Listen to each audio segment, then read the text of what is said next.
soy Fátima Saldonit y les doy la bienvenida a Miradas. Gracias por sus mensajes y por supuesto nos encanta estar con ustedes cada tarde. Hoy tengo un invitado que a través de su mirada vamos a poder descubrir la música peruana. Pero la música tiene muchos antecedentes. Podemos remontarnos a lo prehispánico, al incanato, podemos hablar de la música barroca, republicana, de la música peruana tradicional. El aporte que él ha hecho a la cultura del Perú a través de la música es muy valioso e importante, porque cuando hablamos de la peruanidad tenemos que entender que somos un todo mestizo y que justamente gracias a esta gran mezcla la riqueza musical y cultural del Perú es tan grande. ¿Quieren saber de quién es la mirada de hoy?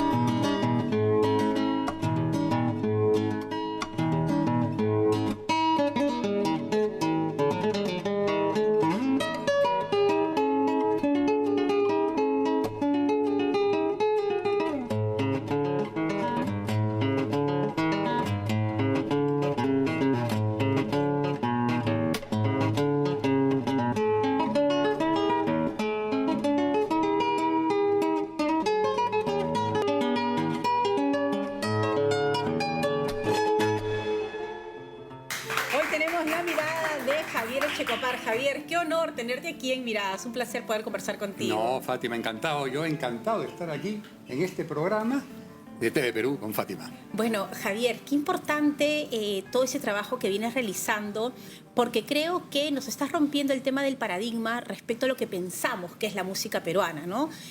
O nos vamos al extremo de solamente lo pre-inca, o de repente a reconocer lo que tenemos en esta actualidad. Y la música peruana es mucho más grande, ¿no? Muy importante. Además, la presentación que hiciste fue muy precisa también. Y yo mismo me vengo sorprendiendo de lo que vengo descubriendo, ¿no? Ya lo sabía un poco, pero al hacer el libro ha sido un ejercicio que me ha llevado a aclararlo más, ¿no? Y en cada uno de los conciertos que hago, que viene un concierto con el contenido de la música que tiene el libro, en un resumen de lo que acabas de decir, que no solamente es lo precolombino, que es una maravilla y una riqueza impresionante, sino que es todo, incluyendo la música de la selva, que nos falta todavía trabajar mucho. Todavía, ¿no? Todavía, ¿no? Pero ese todo de música religiosa, barroca, renacentista, virreinal, digamos, la parte que iba a los salones de la música profana o secular, ¿no? Que no era necesariamente religiosa, se fue encontrando con las maravillas que ya había aquí, ¿no? Ahora, ese interés tuyo por la música, ¿cómo te viene? Buena pregunta. Eso data de bastante tiempo. Comenzó de una manera muy sencilla. Un niño de 6, 7 años que veía que su hermana se había puesto a aprender el tundete con un moreno que venía a la casa, quería aprender algunos valses, algunas marineras. Y creo que le duró 4 meses. Y la guitarra yo la veía que la había dejado en la parte alta del closet, de un mueble, ¿no? Ajá. Entonces, de un ropero. De un ropero, esa es la palabra exacta. Y entonces me paré en un banquito un día, dije, esto tengo que llegar. Y me encaramé ahí y la bajé. Y me la puse en las piernas. Ajá. Y comencé a tocarla con las cuerdas al aire. Tan, tan, pom, pom. Salían algunas melodías, pero no muy completas. Hasta que un día decidí con un dedo tocar una melodía y me salió, ¿no? Eran épocas que pasaban una película en la televisión y uno escuchaba, no sé si tú te acordarás, una película que era de un hombre y una mujer. Ajá.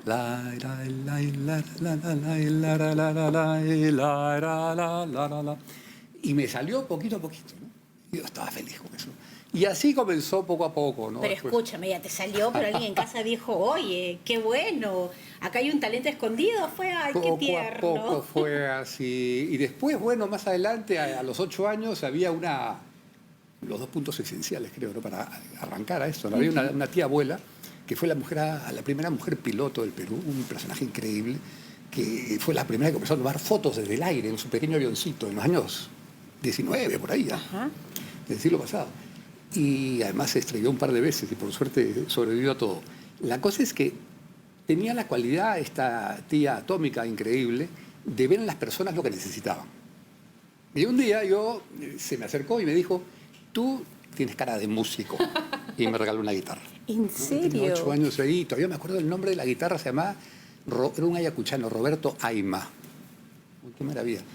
Y eso fue hace muchísimo tiempo, ¿no? Y ya con eso me animó más. Entonces ya comencé a tocar cada vez más, ¿no? Y en ese momento seguía todo este proceso de ser autodidacta, o sea, ibas escuchando. Totalmente, ¿no? Lo del conservatorio vino después. Conseguí algunas escuelas muy sencillas, una casa Mozart, no la casa Mozart, decía, sino una pequeña escuela Mozart que daban unas clases. Algunos compañeros también de edad que sabían un poco mayores, que sabían un poco más, y así comenzó la cosa con baladas. ¿Y en casa qué escuchaban cuando tú eras niño? Es una buena pregunta. En casa sí había un cierto espíritu musical, definitivamente. Porque antes en las casas se escuchaba más música, ¿no? Como Sí, familia, es era verdad, más cotidiano. Es verdad, sí. Mi madre tocaba el acordeón y el piano. Y componía también. Y escribía poesía. Entonces por ahí venía bastante, ¿no? Al final le hicimos un disco, ¿no? Estaba feliz con eso. Entonces, hacía valses, marineras, incluso se atrevió a hacer un guayno también. En fin, la cosa es que esa fue la historia. Entonces había un ambiente musical. A mi padre le gustaba cantar de vez en cuando también. Y a mi hermano mayor le encantaba escuchar Beethoven. Ah, sí. Entonces, siempre que pasamos por su cuarto estaba ahí metido dirigiendo Beethoven con un lápiz. Qué linda imagen. Claro, y me imagino que tenías todas Todo estas eso, claro, yo era el influencias. penúltimo, ¿no? De 6, ¿no? Entonces, todo eso fue aportando, ¿no? Hasta que un día alguien me dijo, oye, se ha abierto algo en el conservatorio para presentarse, ¿no? Y fuimos con un amigo de la época, que hacíamos música también, porque antes del conservatorio, ahí me estoy saltando algo, como todos tenemos grupos, pues. Yo tenía una guitarra, la que me regaló la tía, que era una guitarra de cajón normal, pero tenía una guitarra también eléctrica. Ajá. Sí, tenía guitarra eléctrica. Rockero, así. Rockero también. ¿Y qué sí. tocaban? Uy, baladas, rock, sí, Beatles, y muchas cosas de los Icos. Después, por ejemplo, los Daltons, ¿no? Tenía canciones de los Daltons también. ¿Y también época. cantas? Sí, también, sí. Soy más instrumentista, pero es inevitable. A veces canto, sí. Claro. Sí, ciertos temas. Y no pudiste serle infiel a la guitarra. O sea, la guitarra como que entró a tu vida y esta cercanía, ¿no? La madera, las cuerdas cerca de tu cuerpo, se quedó así súper impregnado. Se quedó súper impregnado. Además, la guitarra yo la conozco incluso por el olfato, ¿no? No, ¿por Sí, qué? sí, ¿Cómo sí. así? Cuando yo llevo una guitarra nueva, tengo que olerla. Porque me entero de lo que hay detrás, la madera, lo que hay detrás también. Sí. Es todo un contexto. Y de la mano también del artesano. Claro, sí. Y se quedó, sí, fue avanzando. Ahora, obviamente, las escuelas, qué sé yo, piano, flauta, batería, he tocado diferentes instrumentos, ¿no? Ajá. Pero la guitarra fue la que mandó siempre, ¿no? Y esta relación de la guitarra eléctrica, que tiene Sí. otro sonido Es y otra cosa, sí. te da otro ambiente, Sí. con esta guitarra de madera. Sí, es son mucho como- más íntima, pero son la misma familia. Y ese es el gran éxito. A los españoles a veces yo les digo eso y se sienten pues, muy orgullosos, ¿no? Porque sí han creado un instrumento muy democrático, que está por todo el mundo. Está, ¿no? Tienes a Jimi Hendrix, a Raúl García Zárate, a Che Copar, es decir, por donde los vayas, en diferentes estilos, ¿no? La música criolla, la música negra, ¿no? Cómo se toca de una manera increíble también, ¿no? Ahora, y en el conservatorio te permitió, me imagino, aprender muchas cosas de la academia. Así es. Luego de esa etapa de haber sido autodidacta, y me parece genial porque el oído se desarrolla mucho más. ¿Pero eres también. un alumno abierto o te costaba empezar con las reglas ya que tú habías sido autodidacta? Buena pregunta. Me costaba, pero como siempre he sido músico y me ha gustado el arte, me costaba un poco, pero decía, tengo que someterme, ¿no? Tengo que someterme porque sabía que es importante la teoría. Eso es un buen consejo, ¿no? Porque a veces pensamos, ya tengo el arte, el talento, el don y no necesito y se necesita, ¿no? Se necesita.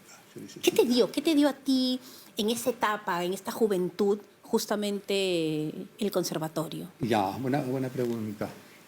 Yo ya entraba con ese recorrido de haber incluso animado algunas fiestas con mi grupo, ¿no? Los Limones y otros. Tuve como 2 o 3 grupos así. Ajá. Entonces ya había bebido Me encantan los nombres de tu grupo, ¿eh? había bebido un poco de lo que era estar frente al público y tocar un poco en grupo, en equipo, ¿no? En esos típicos garajes donde uno se ponía a ensayar y todo eso, ¿no? Qué bonito. La cosa es que este amigo me hizo esa presencia, hay una apertura aquí para presentar un conservatorio. Fuimos, el conservatorio mítico, ¿no? Que está en la Avenida Emancipación, que ahora se ha quedado ya preservado como algo antiguo, ¿no? Estuvo cerrado un buen tiempo. Y nos presentamos ahí, y bueno, fue una sorpresa porque la verdad que yo no sabía mucho de eso. Ya había comenzado a tomar clases con un profesor de guitarra, eso es importante decirlo, con Humberto Pimentel, que me dio muy buenas clases, que había estudiado en España él. Entonces ya tenía una cierta formación, después un francés que pasó por uno de esos cafés, teatros que habían en la época por Los Pinos de Miraflores, Ajá. y me enseñó más también, un buen guitarrista, y con eso ya me había formado un poco más a los, qué sé yo, 16 por ahí, ¿no? Entré al conservatorio, entré con el primer puesto, yo me quedé sorprendido, ¿sí? sí, me quedé sorprendido de eso. Y claro, eso me animó más también, entonces me sometí al castigo, ¿no? De las notitas, Claro. de las notitas y del solfeo. ¿Y cómo se puede calificar, o sea, el talento, ¿no? Tienes un montón de alumnos en un aula, talentosos, pero hay que calificar para seguir avanzando. ¿Cómo se hace? Ya luego que tú has entrado a la pedagogía, sí, ¿no? claro, claro, importante. Yo sé que ¿Cómo te pongo a ti un 18, o te pongo un 15, o te pongo un 20? Sobre todo que, a diferencia, pues, por ejemplo, de la literatura, del escribir, ¿no? La, la música y la poesía, los músicos y los poetas, o los poetas y los músicos, porque somos almas gemelas prácticamente, ¿no? Nos parecemos mucho porque nos habita pues unas frecuencias distintas realmente, ¿no? Del mundo de los sonidos, del ritmo, de la música, de la estética, somos muy conscientes, ¿no? Y nace con eso o no, ¿no? Y es así. Entonces, para poner notas, pues hay que tener en cuenta muchas cosas también, ¿no? Y ver la individualidad de cada uno. Y ver la individualidad de cada uno, ¿no? Me acuerdo que una clase maestra que di en Puno, en la Universidad del Altiplano, se presentaron bueno, muchos alumnos, en fin, los escuchaba, les daba algunos consejos, y había uno que no sabía leer nada de música, ¿no?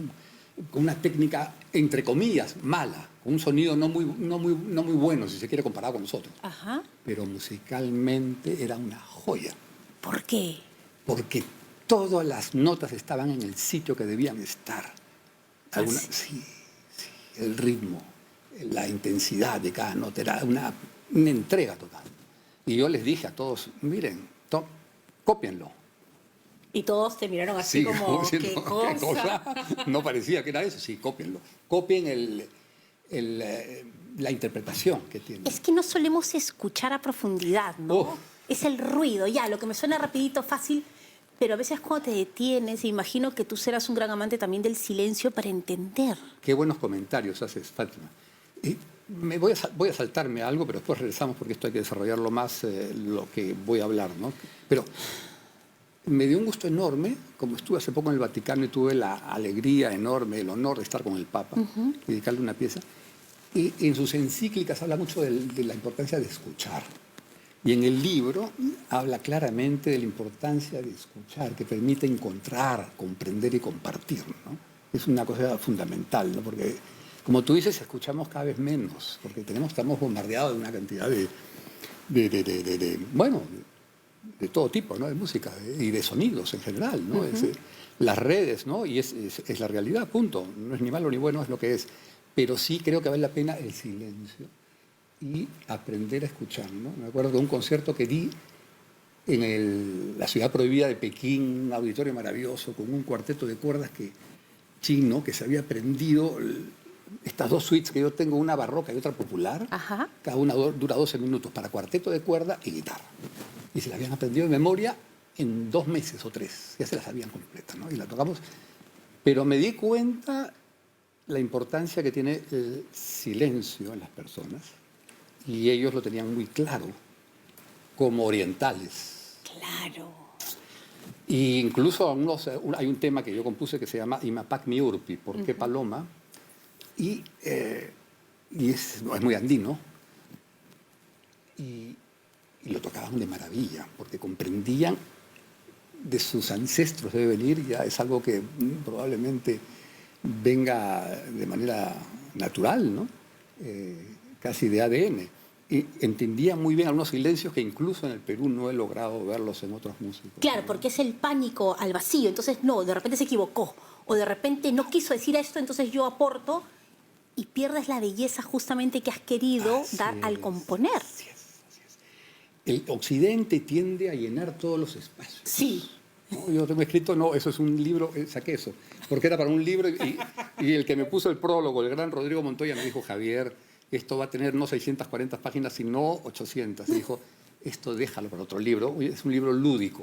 Y ahí hablaba de eso, justamente, ya me perdí, ¿de qué cosa dijiste tú? Del sonido del silencio. Ah, de Occidente, de querer decir todo constantemente, sin parar, como si el silencio fuera a morir, y no. O el silencio fuera vergonzoso, ¿no? O vergonzoso, ¿no? Y es importantísimo los espacios. Claro, porque le tenemos tanto pánico, ¿no? Creo que tiene que ver con esta manera de ser de América Latina, que todo tiene que estar lleno de, ¿no? El papel, sí. Lo que hablas, ¿no? Hablas mucho, el papel, la música, cuando cantas, y se necesita parar, ¿no? Sí, a mí me encanta el espíritu también latino, claro. No, qué maravilla, ¿no? Claro, Y los gritos y todo. Pero tiene que estar todo en su momento, pues, en su momento, y ser consciente que lo otro también es muy interesante. Saberlo manejar también. Claro, tener ambas cosas, ¿no? Tener ambas cosas. Y eso creo que debe ser importante para un músico, el viajar, el conocer, el escuchar otros modos. Bueno, yo poco a poco me he ido dando cuenta que me ha pasado algo que no ha sido muy común, y yo le agradezco mucho a los derroteros de la vida en ese sentido, ¿no? de haber viajado mucho por el mundo, por el Perú. Hay muy pocos lugares que no conozco, he estado en la mayoría de fiestas patronales y en la mayoría de iglesias que he tocado también, en diferentes sitios, y he estado con diferentes personas en momentos importantes. Y haber viajado mucho, ¿no? Yo vivía en un tiempo, daba clases en 2 conservatorios de París, y venía todos los años, porque no podía separarme del Perú, eso duró muchísimos años, pero...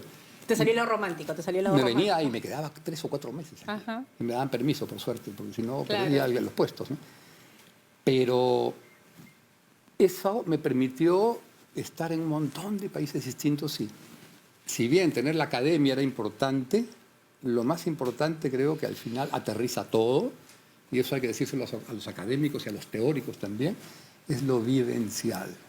Claro. El vivir, el tocar con un cuarteto de cuerdas ahora italiano, que tocara nuestra música, fue una experiencia increíble.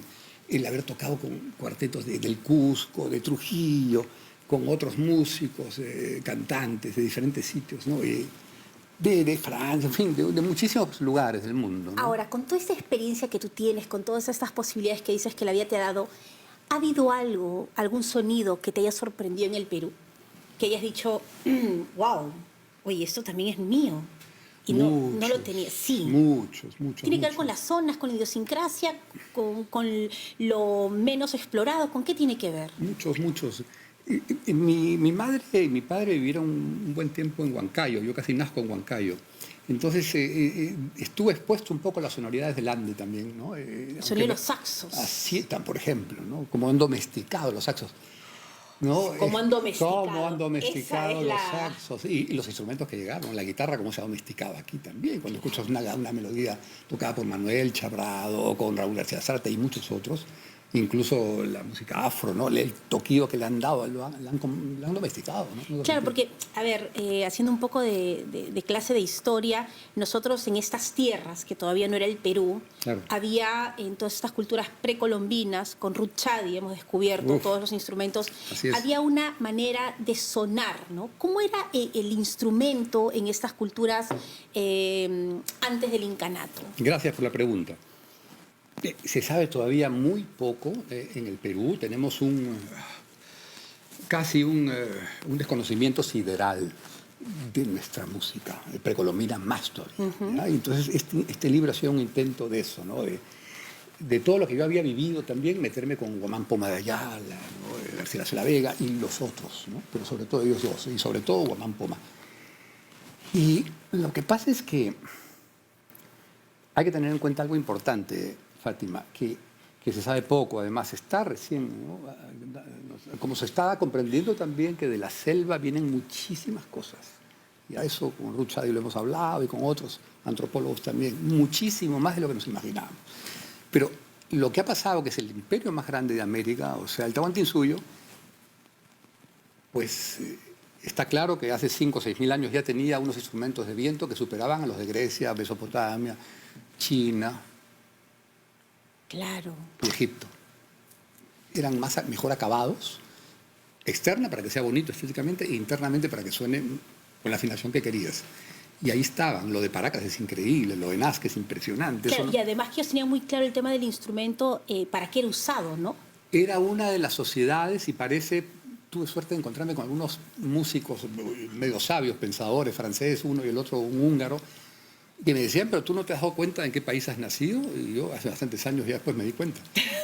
Es probablemente uno de los países más ricos musicalmente del mundo. Claro, y justamente permíteme una pequeña Sí. pausa para profundizar en De esto acuerdo. y regresamos con esta clase maestra que nos está dando hoy el gran Javier Echecopar. Volvemos.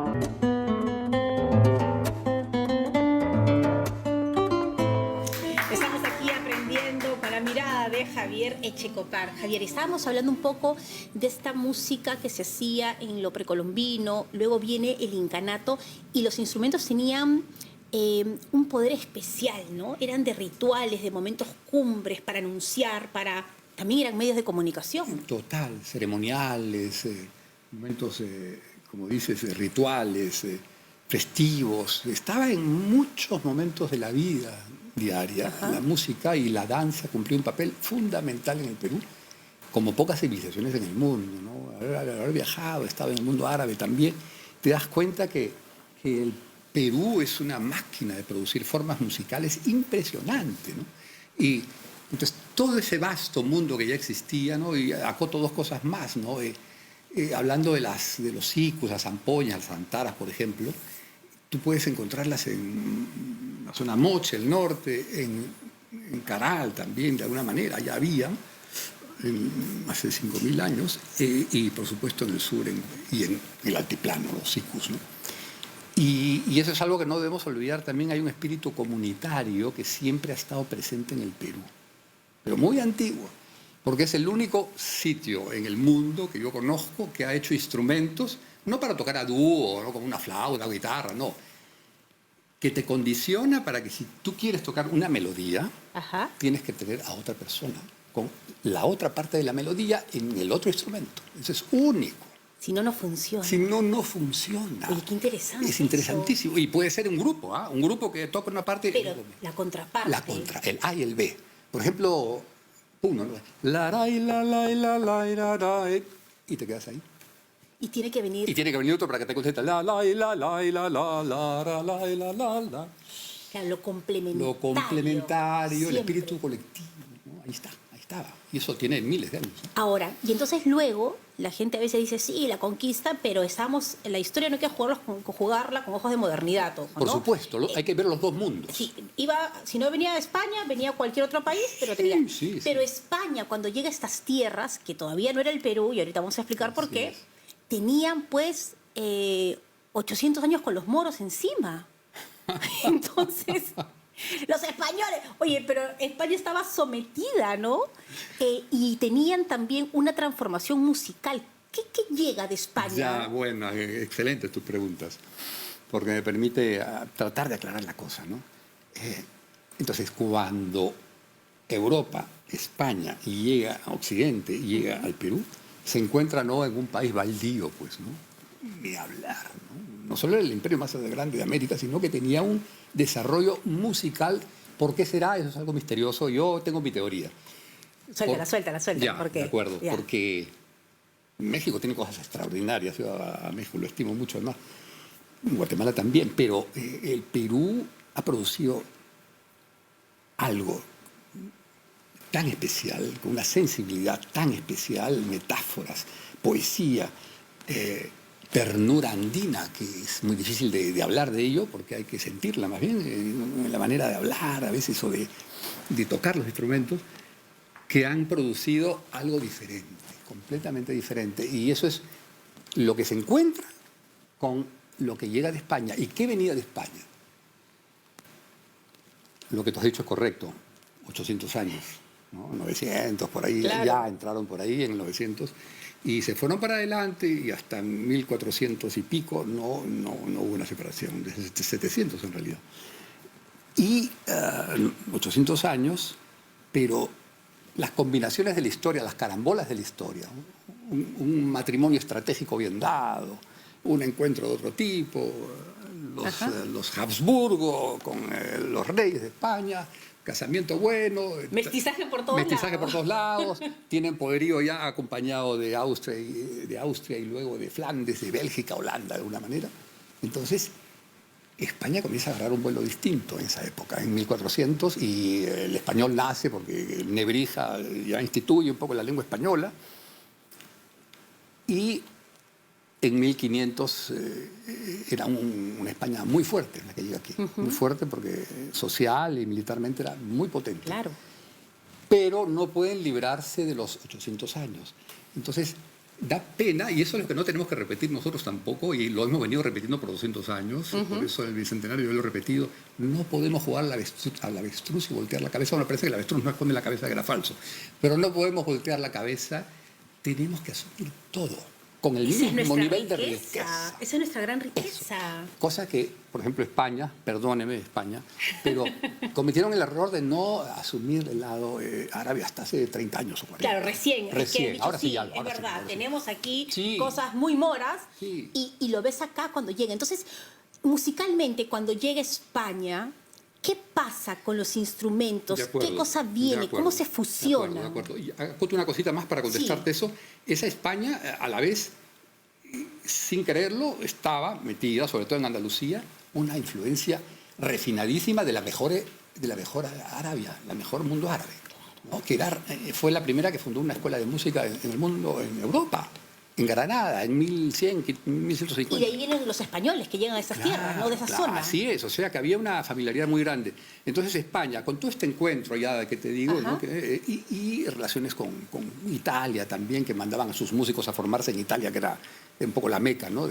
Junto con Francia, llega una España muy potente aquí musicalmente, y acá había más oro y plata que en México. Entonces mandan lo mejor. ¿Y por qué mandan lo mejor? Porque ya se sabía desde hace tiempo, desde el año 700 más o menos, incluso antes 600, San Gregorio y San Ambrosio y San Gregorio se habían dado cuenta que la música tenía un poder maravilloso para manejar al pueblo, a las masas. Era subliminal. Era más potente que una catedral o que una arquitectura extraordinaria, ¿no? Era porque entraba por los poros. Es una manera, además, que la música tiene un poder increíble, ¿no? Claro. Entonces, ahí vino la extirpación de idolatrías y todo eso, pero a través de la música. Entonces, claro, la música, por lo que había también, más oro y plata, mandaron lo mejor de lo mejor. Entonces, lo que se encuentra aquí, mandan a lo mejor de España musical que había. Entonces, nos llegaba música bastante importante. Y los dos repositorios que tenemos, el de San Antonio Abad del Cusco y el que antes estaba en el Arzobispado de Lima, que ahora está un poco por Balconcillo, pero ahí está todo ese repositorio que pertenece a la Catedral de Lima, son los más grandes de América, los más importantes de América. Los que llegan acá, a esta tierra, con este avance musical. Así es. Con razón. Que no era, digamos, España no superaba a Italia ni a Francia musicalmente, pero ahí estaba nomás. O sea, era un nivel muy alto para lo que había en el mundo en general, ¿no? Entonces llega con todo ese conocimiento, ¿no? Y se encuentran pues los atabales con los tambores, las chirimías, un encuentro musical, el quechua se encuentra con el español, y todo comienza a fusionarse. Y si bien ha sido brutal y feroz todo eso, es inevitable que en medio de todo también se han comenzado a dar interrelaciones e intercambios, porque así es el mundo, pues. Ahora, musicalmente, Sí. llega España, llega un momento que no nos sentíamos ni incas ni españoles y nace la peruanidad, ¿no? O sea, cuando ya teníamos esta unión de como que de las dos fusiones, la fusión de esas dos culturas. ¿Qué pasa musicalmente? ¿Hay un inicio de la fusión diciendo esto ya es música peruana? No, todavía no podemos decirlo. Podemos tratar de decirlo, pero lo que sí hay, y eso tenemos que estar claro, la fusión, utilizando la palabra que tú estás usando y que mucha gente usa y está bien, comenzó el primer día del encuentro. Claro, Sí. Ya, desde que es se el juntan. primer día. Claro. Y entonces, el Perú, como te decía, es una máquina de producir formas y géneros musicales. Y entonces, mira, una chonguinada, una tunantada, detrás de ella, ¿qué cosa hay? Sí. Yo sí lo puedo saber porque conozco, porque he tocado música clásica mucho tiempo, y renacentista barroca. Hay una pavana española, Imagínate. una pavana del siglo XVI. en una En una chonguinada. chonguinada. Y también algo de minué. Se mezclan las dos cosas. Se mezclan.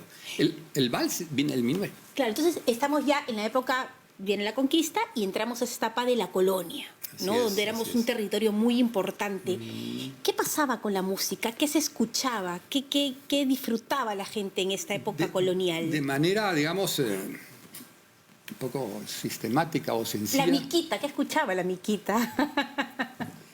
Habían dos mundos, claramente, ¿no? Es decir, estaba la música peruana, porque ya te digo, amaestraban lo que le caía en las manos, ¿no? Y tocaban traducían sus cachuas, sus guainos, sus jarawis, A los sus instrumentos jaulas. que llegaron. Claro, todas las formas precolombinas que existían, ¿ya? Y las convertían y a veces se los decomisaban porque decían que esa es música del diablo, ¿no? Pero poco a poco se fue ablandando eso, ¿no? Pero lo que había era música religiosa y música cortesana. En los salones virreinales tocaban minués, bailaban, tocaban pues, mazurcas, tocaban pavanas, tocaban chaconas, porque España fue un crisol de mezclas también, ¿no? Tremendo, ¿no? Y la música religiosa, muy importante, porque eso servía para manejar a la gente, muy importante. Entonces mira lo que hicieron, lo que se hizo también, eso es lo que le llaman la extirpación de idolatrías, es muy astucioso, se puede decir, es decir, agarrar una melodía andina y ponerle texto español. Claro. Y a la inversa, poner a un texto quechua, ponerle una melodía renacentista española. Entonces, por los dos lados se iba creando ya mestizajes, ¿no? Se iban creando los mestizajes. Entonces, vuelvo a recalcar eso, el Perú es una máquina que yo no sé, hasta ahora no he podido, sin contar la selva, que eso es un mundo increíble también, que debe haber por lo menos 400 formas musicales en el Perú, ¿no? Un huasichaco y para hacer la casa, el toro vela y para tu animalito que si te gustaba tienes que velarlo con un toro vela, guaguapampa y para el niño que fallece, ¿no? Es decir, para todo, un aila para casarse, ¿no? Tienes de todo. Y a eso le sumas la música afro, que ha sido de una influencia importantísima Claro, también, la ¿no? llegada. La ¿no? marinera no existiría sin el mundo afro, ¿no? La marinera llega del fandango, pero antes del fandango existió la jácara, que era española, bulerías, es una transposición increíble para llegar al marinera, y eso quería llegar porque vale la pena decirlo, ¿no? Y después me callas, porque estoy hablando mucho. No, estamos acá, pero embelesados. Escúchame, porque además sería bueno explicar por qué decimos que la marinera es el baile nacional. Ah, es que lo es. Lo es, pues, ¿Y lo pero explico? por favor, porque después decimos, pero la marinera, la norte. A ver, vamos a hacer un poquito de historia. ¿Por qué la marinera? ¿Qué pasa? ¿De dónde viene? Trataré. Es una epopeya maravillosa, además. Sí. Viene una jácara, que era música de bares, así, de 1600, ¿sabes? Español. De bares. ¿Ah? De música, de bares, medio así de mala muerte. Ok. O de buena muerte, depende de cómo se vea. Como veas la vida, ya. Así es. Luego, bulerías. Luego fandangos, ya se comienza a acercar más al mundo del fandango, ¿no? Fue muy importante. Y después ya pasa por músicas de esas de ida y vuelta y de rebote, de las Canarias, que vienen aquí y regresan, o de México, que influencian y todo, que son las amacuecas, las anguarañas, ¿no? Claro. Y ya más reciente. Pero detrás de eso que habían las tonadas, que gracias a Martínez Compañón, este personaje increíble de Trujillo, que fue el primer musicólogo del mundo porque apuntó las claro. melodías, ¿no? Yo las he trabajado todas. Y hay una que se llama tonada y ya es una marinera. ¿Ah, sí? En 1780. De una marinera como conocemos la limeña. Tararirán, tararirán, tan, tan, tan, ya estaba ahí metida. O sea que eso se ha venido gestando con esas jácaras, esos fandangos y con el ingrediente afro. Claro, porque esta marinera, bueno, ahora que bailamos la 5-3, ¿no? Que son, no sé si tú la puedes explicar, por favor, por qué se le llama así. Bueno, no soy un gran experto para explicar toda la estructura interna de la marinera, que es un arte increíble. Es un arte increíble. Lo que sí sé es tocarla, pero este intercambio que se fue dando, y con eso aterrizo en la marinera porque es una maravilla, es una joya, porque es el baile popular del Perú que representa al país, por lo que deberíamos seguir haciendo. Nos da el ejemplo, nos está diciendo la marinera, miren, esto deberían hacer. Claro. ¿Qué cosa es? Ha bebido proporcionalmente de lo que llegó de España, Ajá.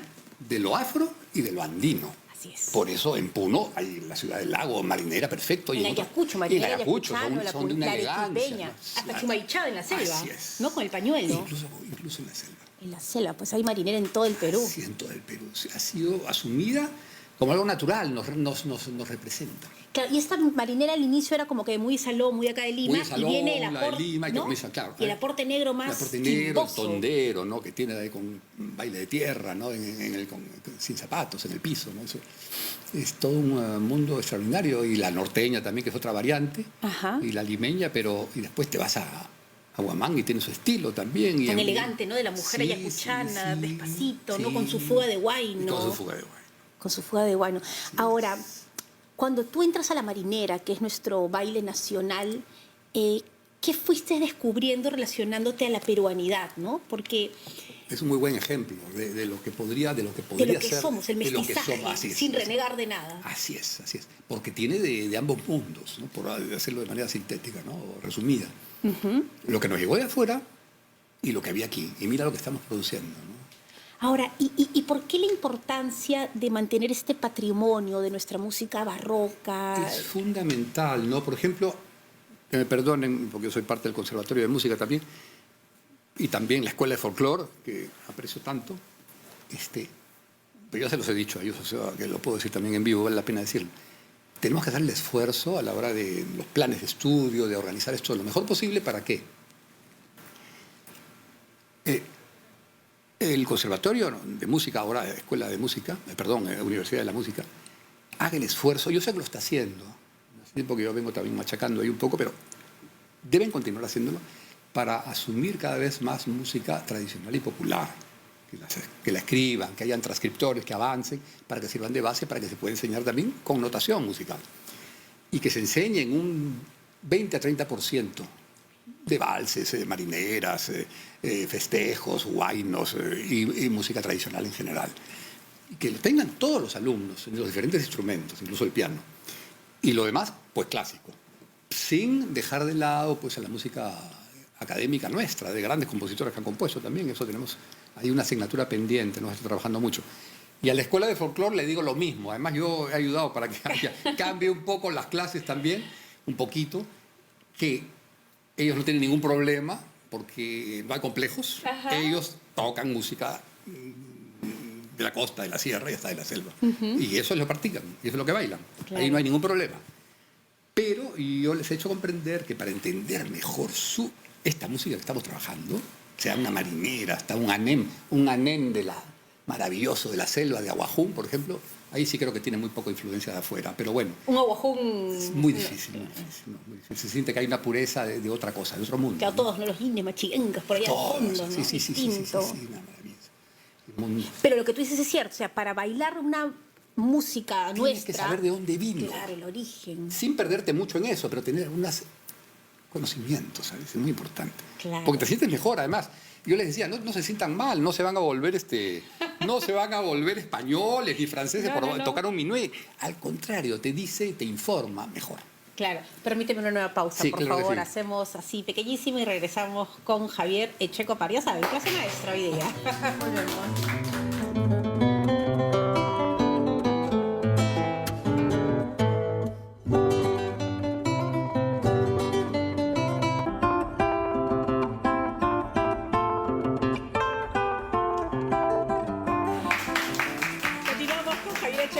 Y me encanta algo porque en el corte hemos metido una guitarra y Javier la mira y inmediatamente la lleva a su cuerpo, ¿no? Es como cuando una madre ve a su hijo y lo acoge para que esté bien, ¿no? Hay una relación bien íntima con la guitarra, ¿no? Tanto tiempo. Así es. Ahora, Javier, estábamos hablando pues sobre todas esas influencias y la necesidad de que la academia se nutra de lo tradicional y lo tradicional de la academia, ¿no? Exactamente, muy bien dicho. Ese intercambio creo que va a ser muy, muy fructífero. Y va a ayudarnos a intercambiar y a estar mejor dentro de lo que es la peruanidad también. Y en el caso, tú que has representado tanto al Perú, tú que tienes tantos reconocimientos, que has compuesto tantas piezas, ¿cómo llevas este mestizaje que tienes tú como peruano con todo este conocimiento? Bueno, hay de todo, ¿no? En realidad hay piezas mías, Pájaro Marino, por ejemplo, tiene algo de los Beatles incluso. Sí, Chicama es un tondero, pero un tondero más que le dediqué a Julio Ramón Ribeiro, un tondero más libre, ¿no? Después hay temas inspirados, por ejemplo, en España, que son España, aparte de mí, este Cáliz inspirado en Vallejo, que tiene más, pero tiene también algunos pasajes andinos en algún momento. Y claro, tengo algunos festejos y cosas también de la costa, ¿no? ¿Cómo lo llevo? Lo llevo así como es, pero digamos que mi mundo es de intérprete, de compositor y de investigador o explorador, ¿no? A mí me Qué bonito, encanta hace explorador. mucho tiempo seguir explorando, ¿no? Entonces, por ejemplo, cada vez que viajo, lo que acabo de hacer en el Vaticano es una cosa muy hermosa, porque yo mando las partituras, yo me doy el trabajo de escribir mucha de nuestra música, ¿no? Eso es lo que nos falta también. Entonces tengo mucha música escrita y para orquesta también y guitarra, entonces las mando a estas agrupaciones. En este caso fue a un cuarteto de cuerda italiano que trabaja con el Vaticano, es de una calidad buenísima, realmente muy buena, y para tocar la cachua que le dediqué al Papa justamente, y también música colonial peruana, ¿no? Y al coro de la Capilla Sistina, no al coro completo, pero a integrantes del coro de la Capilla Sistina, que es el coro más importante casi del mundo, diría yo, ¿eh?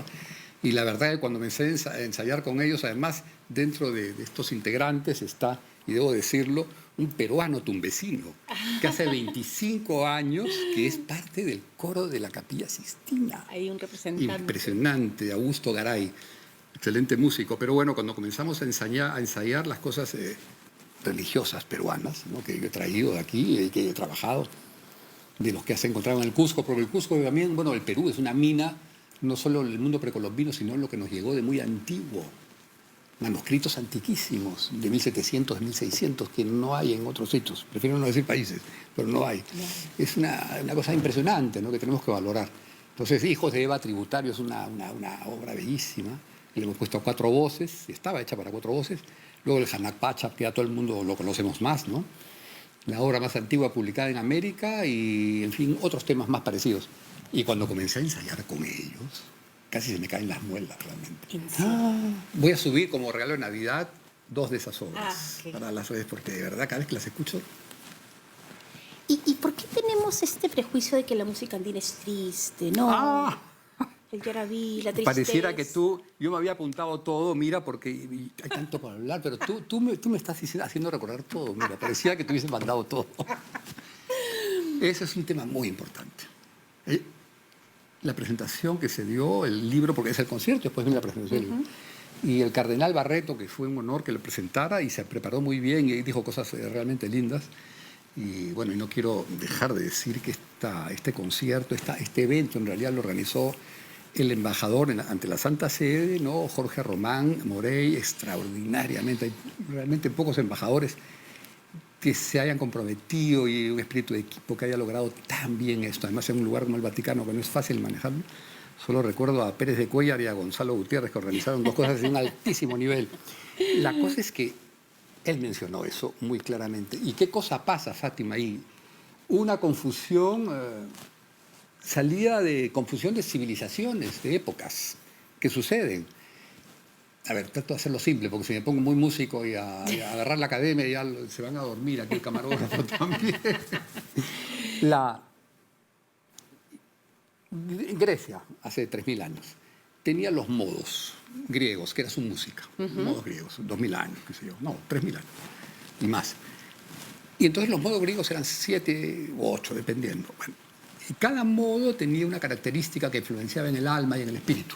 Uno era para estar contento, otro para estar un poco melancólico, otro alegría, fusión, otro para la guerra, épicos. Cada uno tenía. Y cumplía un rol efectivamente en las personas. Más o menos eran conscientes de eso.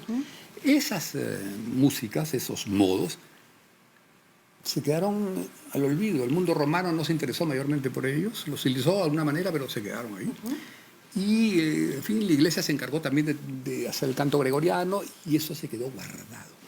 Hasta que Florencia, en el 1400, dijo, oye, se acabó el oscurantismo de 800 años, Claro. ¿no? O demás, y dijeron, oye, parece que nos habían escondido una serie de cosas que habían pasado en Grecia, musicalmente hablando, ¿no?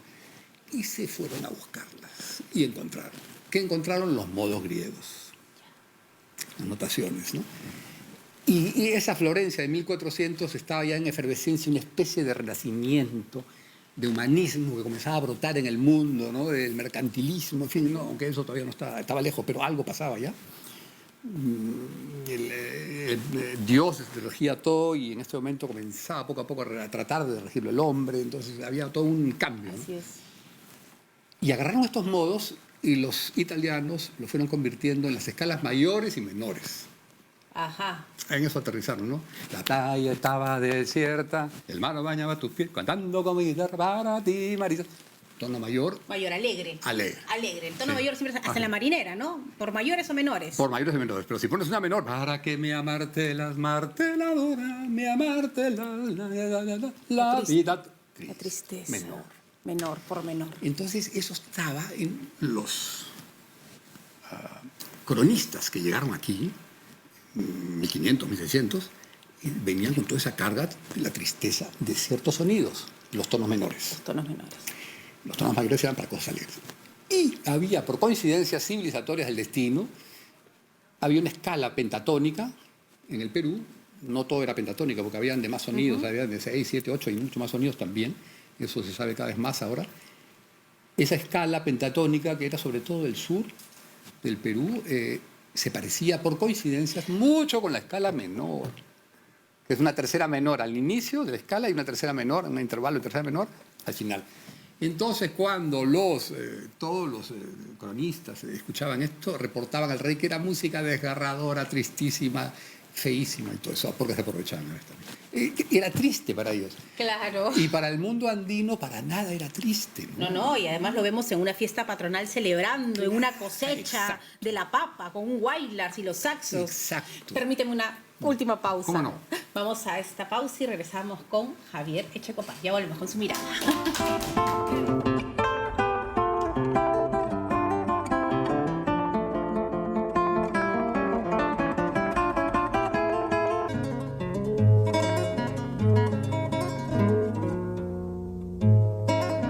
Bueno, ya nos están preguntando en las redes que quieren saber todo lo que está hablando aquí Javier, lo quieren tener en su casa. Pues miren, aquí está esta maravilla, la música del Perú. Tras los códigos de nuestras identidades culturales, Javier, cuéntanos sobre esta belleza, esta investigación que has realizado. Bueno, ha sido un acto de responsabilidad durante muchos años, 5 años más o menos, y me di cuenta de los vacíos y dije, no, algo hay que hacer. Entonces se han juntado ese deseo de unir los dos mundos, de comprender qué cosa es lo que sucedió en el proceso entre 1500 para adelante y cómo fue recibido y cómo se fue convirtiendo en otra cosa, ¿no? Y todo ello cómo se ha alimentado de los instrumentos que nos llegaron, de lo que ya había, de los instrumentos que ya había y de lo que fue llegando también en las formas y géneros musicales. Eso ha dado como resultado, ¿cómo podríamos llamarlo? Hay una nota ahí que tengo sobre el libro, a ver si la encuentro, porque vale la pena, a ver si la encuentro rápidamente. Bueno, y les quiero contar que este libro está en la segunda edición. Ahora les vamos a poner los datos para que ustedes también puedan adquirirlo. Y de verdad es de un gran aporte, no solamente para los que estudian música, sino para todos nosotros como peruanos, para entender lo que es el mestizaje, lo que es la peruanidad y sobre todo el gran aporte de la academia con el tema de la investigación. ¿Y dónde se puede adquirir? Qué bien habla, ¿no, Fátima? Ya, claro, en realidad es un trabajo inédito en el Perú y lo peor es que me he dado cuenta que en Latinoamérica también, en gran medida. Pero qué bueno, pues entonces Entonces, gran aporte. y claro, algunos le llaman que es un tratado, ¿no?, que pone en manifiesto el proceso de nuestra historia desde épocas inmemoriales, como hemos venido hablando, y de los últimos 550 años, ¿no?, de cómo se ha venido dando esto, ¿no? Y desde la música afirmado en dos pilares, la investigación profunda. Ajá. Y lo vivencial. Porque sin lo vivencial no funciona la cosa, te quedas en el pasadizo o en el escritorio. Claro. Es muy teórico. Hay que vivir y sentir las cosas, ¿no? Y como lo que hablábamos, ¿por qué la música? Porque nos enseña a escuchar. Mire, ya quedó muy interesante, ¿no? Porque están, por ejemplo, la carátula del cuaderno de música de Matías Maestro. Ustedes Así es. podrán ver que nosotros tenemos el Cementerio Museo Matías Maestro y el aporte también fue muy importante, ¿no? Sí, en 1780 ya había esta. Y yo encontré la guitarra y la reparé. No. Y toqué y grabé un disco con esa guitarra. ¿Y qué sentiste? Una maravilla. Y voy a contar una anécdota increíble, porque has hablado del Matías Maestro. Una vez di un concierto en el Matías Maestro a las 7 de la noche, muy bien alumbrado, y era una época que habían recuperado y lo habían limpiado. Claro, se hizo una campaña, Lucho Repeto la trabajó. Así es, muy interesante. Y había hasta una bailarina alemana que me acompañó y bailó algunos temas. Había Luna y bueno, y con la guitarra de Matías Maestro. Y a las 7:30, había la mitad del concierto, volaron los plomos porque los habían sacado de un poste. No. Y nos quedamos a oscuras. En el cementerio. En el cementerio, a mitad del concierto, con la guitarra, todo, y con toda la gente, turistas, estaba repleto por todos lados. Se fueron corriendo los mismos que habían ayudado a limpiarlo a las bodegas, trajeron velas. Y terminamos el concierto con vela y con la luna llena. No. Fue un momento espectacular. Y yo dije, esta guitarra de Matías Maestro de 1780 pedía que termine el concierto como en su época. Claro, no podía ser con electricidad. Bueno, entonces, esta realmente es una joya, es un gran aporte. Y al final, mira, hay algo que te quería mostrar. Muéstrame. Que es esta hoja que se jala así. A ver, ¿cuál es? No, creo. ¿Dónde? Permita, discúlpame. Sí, dale. Siempre me cuesta saber dónde. Acá está. Miren eso, y tienes una idea de de lo principal, de cómo se fueron dando las cosas, lo que llega de Europa, de Grecia. Claro, viene desde la música europea, Renacimiento y cómo se comienza a dar el mestizaje y lo que había en el Perú antes, las primeras géneros musicales precolombinos, y comienzan a mezclarse, y los hitos más importantes, ¿no? Bueno, eso está espectacular. Ya tenemos, por favor, ¿dónde vamos a adquirir este libro? ¿Vienen más presentaciones? Sí, varias más. Además, el libro se puede... Es un poco, se retroalimenta circularmente, puedes comenzar a leerlo por donde quieras. ¿Así? Sí, porque no interesa. Pero es un maestro, pues. No, de verdad. No, es que, de verdad, pensando en todo. Lo puedes encontrar en Lluvia Editores. Lluvia Editores, pueden encontrarlo también en redes sociales. Estamos poniendo el teléfono. Sí. Y te voy a pedir que nos dejes alguna frase, una palabra. Algo. Yo encantado. A ver, tengo que concentrarme. Aquí, la que tú quieras. Y hoy hemos aprendido sobre el Perú. Gracias a Javier Echecopar. A ver, donde tú quieras y la leemos. Voy a buscar un sitio y voy a ir bajando. Ok. Mira, Edgar Guillén, qué gusto. Bueno, a ver. Y qué importante es que esta obra se enseñe en los colegios. A veces nos cuesta entender la peruanidad porque tenemos tanto que estudiar, que una manera de hacerlo es a través de la música. Y si es de la mano de los que saben, de los grandes maestros peruanos, como nuestro querido Javier Echecopar, tenemos todo el liderazgo asegurado. A ver, ahí está. Un pueblo que olvida su historia. Pierde su identidad. Y para no perderla tenemos que tener en casa la música del Perú tras los códigos de nuestras identidades culturales de Javier Echecopar. Gracias. Y un pueblo que olvida su música pierde su alma. Un pueblo es su música, un pueblo es su cultura, un pueblo son sus académicos.